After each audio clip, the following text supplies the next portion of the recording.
Hey everybody, welcome back to the Chaotic Little Book Corner. My name's Acacia. Today we're going to talk about two things. One's going to be real quick and it's just going to be a quick thank you. And then the other one is going to be a book review for a book I was sent to review by Freight Books. Now, the book I want to start with is a thank you, which is to Persephone Classics. I'm so excited. I wrote them and expressed interest in a book, and they were kind enough to send it to me for review, which is There Were No Windows by Nora Holt, a book about Alzheimer's. So this book I am currently reading, and I will be reviewing as soon as I am finished. Thank you again so much for giving me the chance. I am excited, and so far I'm really loving it. All right. Freight Books. I reached out to Freight Books and I requested Cold City, a novel by Cathy McSporran, for review. My goal on this channel is to discuss openly, honestly, and accurately mental illness. And when I say accurately, I mean accurately. I am very much reading and tracking what books I find depict mental illness the most accurately, honestly, and I want to say kindly, because I do plan to do in the long term a video really addressing what literature can do with mental illness well, and what sometimes they fall short on or end up doing more harm than good with. So I am trying to get my hand on as many books as possible that can help me in my search for books that are relevant to the mental health community. That being said, Cold City, I saw on a haul from Mercedes. Mercy's Bookish Musings. And she described it vaguely, and I was like, oh, okay, that sounds interesting. I went on to Freight, and I read the synopsis, and I was like, yes, hallucinations, insanity, craziness, yes, absolutely. So I reached out, and I spoke to, I want to say Laura. Yes. Haha. I spoke to Laura. And she was more than happy to send this along to me, which I am so grateful she did. And so, I'm going to put this down. Cold City. Cathy Nah, I'm good. I'll hold it. It's fine. Okay, so let's get all of my thoughts together. Susan. Let's start with an overview of Susan. Susan is suffering from mental illness, and in her mental illness delusional state, she is in an alternate world that is run by a highly religious group. Now, that's a quick, easy synopsis, right? Right. But it didn't do justice to what this book touches on. Because this book blew me away. And I am going to go on and say, I think this will probably make it to my top reads of 2016. Don't quote me on that when 2016 rolls around, but I think it will. I actually am going to buy a copy of this as well so that I have a new copy to send to my friend in LA because I think she needs it. So, Susan is suffering from grief. Her father has passed away, and on a walk home from a gay bar where her, her brother, who is a homosexual, has just gotten engaged, and she's congratulated him.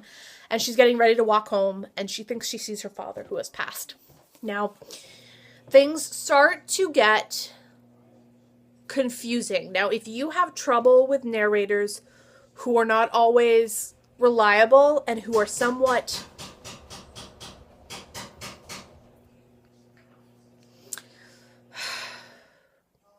scattered, this is going to be very difficult for you. because the depiction of how a brain working with mental illness, lack of stability, inability to understand the current goings-on, inability to know what's reality and what's not, inability to have memory, fugue states, amnesia, all those things. It's going to cause you some stress, but it's worth the stress. Now, you could absolutely read this on the pure idea of we're going to go on this as a psychological thriller that's going to just kind of give us a good, like, fun, not easy read, but a good fun read that just kind of messes with your brain and twists things around and discusses a bunch of very important topics in one book. Absolutely look at it that way. For me, though, and for anyone interested in the mental health world, this book is extremely important, and I'll tell you why.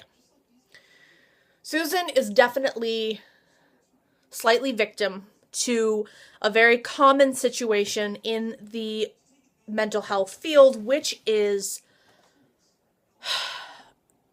misunderstanding and mishearing of the patient. So they're all trying so hard to diagnose her that they're not fully listening to the things she's saying. And there's moments when I'm listening to her speaking to her therapist where I can very much tell that her therapist is more aggravated with the fact that she's giving him sass than the fact that her therapist is actually listening to her and understanding that this woman is explaining to him frequently that she is in two different worlds and doesn't understand which one is reality.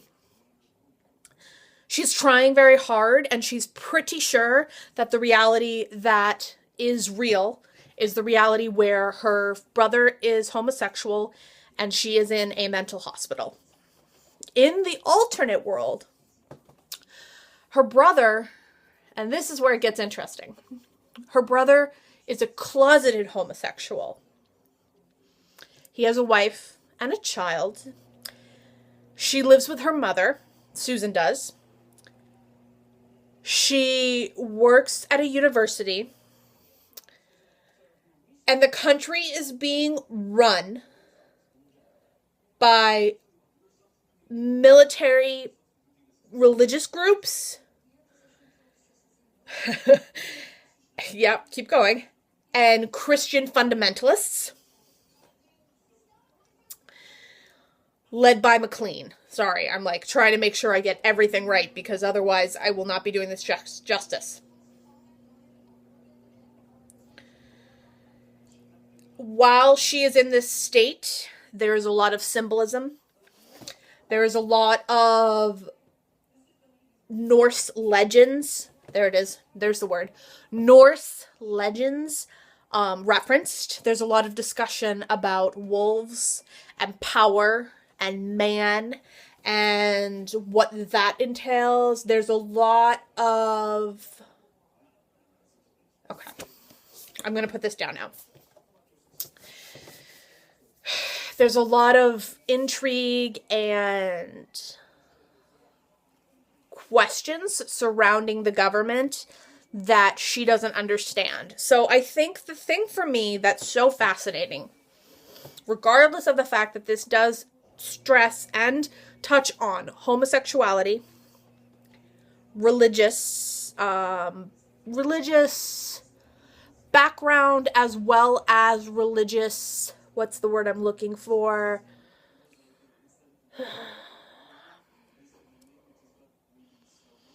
When somebody, religious tolerance, I guess would be the best way to put it. And fundamental moral factors of the religion world that are actually not as moral as we'd like them to be. But we'll get to that. So, in the alternate world, she finds herself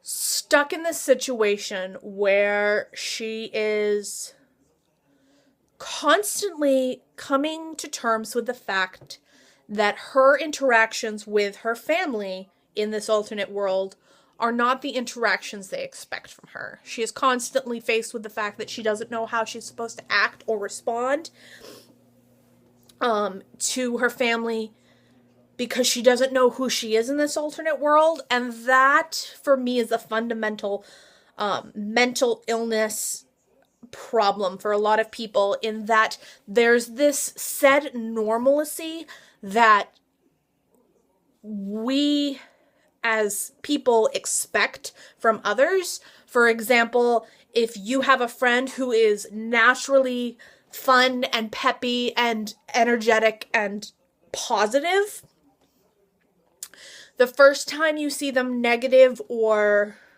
sad, sometimes you respond more angrily than you might to that person because you're so confused by their switch in persona.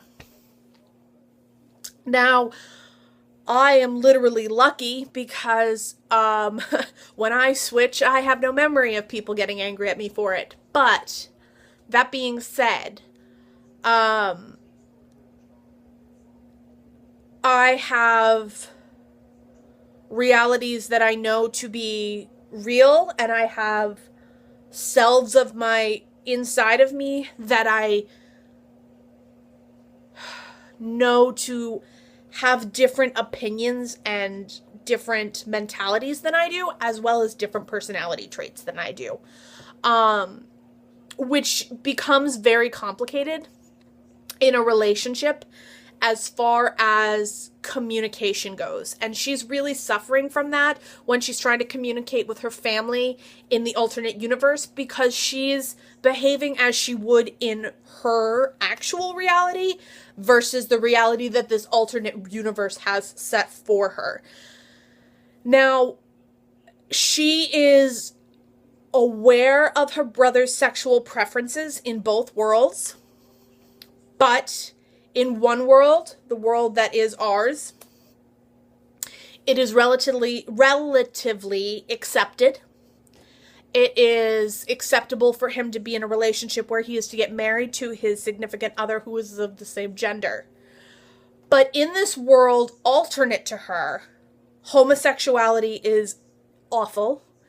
It is unheard of. It is unsafe. It is unnatural, and it is religiously wrong. Which is completely unfair, and she is understanding of this, but she has to figure out how to help her brother come to terms and cope with his choices, because he either has to choose his family, whether it be his mother and his wife and his child, or he has to choose a society where he is an outcast. So you follow that storyline, as well as you're following the storyline of this overrun society run by religion, which is highly susceptibly close to certain aspects of our current day society that I find very interesting in a parallel sort of way, but very over dramatized. It's that idea of this is what could happen if the extremity happened, but right now we're like back here. So I guess we're okay, but we have to watch for this.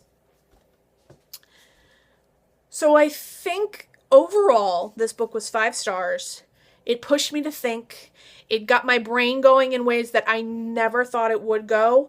And the depiction of mental illness is so well executed and so brilliantly done that I will read anything that Cathy McSporran comes out with from here on out. She will, from here of this point out, be an automatic buy for me. And I am thrilled and ecstatic that I have added Cold City onto my bookshelf. I want to again thank Freight Publishings and Freight Publishing or Freight Books, whichever they prefer. I will link the book from Freight's website down below. I will rate the Goodreads, and I will tell you, there is like no good reviews on Goodreads, as far as there are no reviews, period, except for maybe mine and 2 others. It's horrifying. This book should be getting so much more attention than it is. and I don't understand why it's not. So if you've read it, I really want to talk to you about it. Comment in the comments down below. No spoilers. I don't want to ruin this for anybody else because I believe you should all read it. But I will talk to you guys in the next video, and I will see you guys soon. Bye.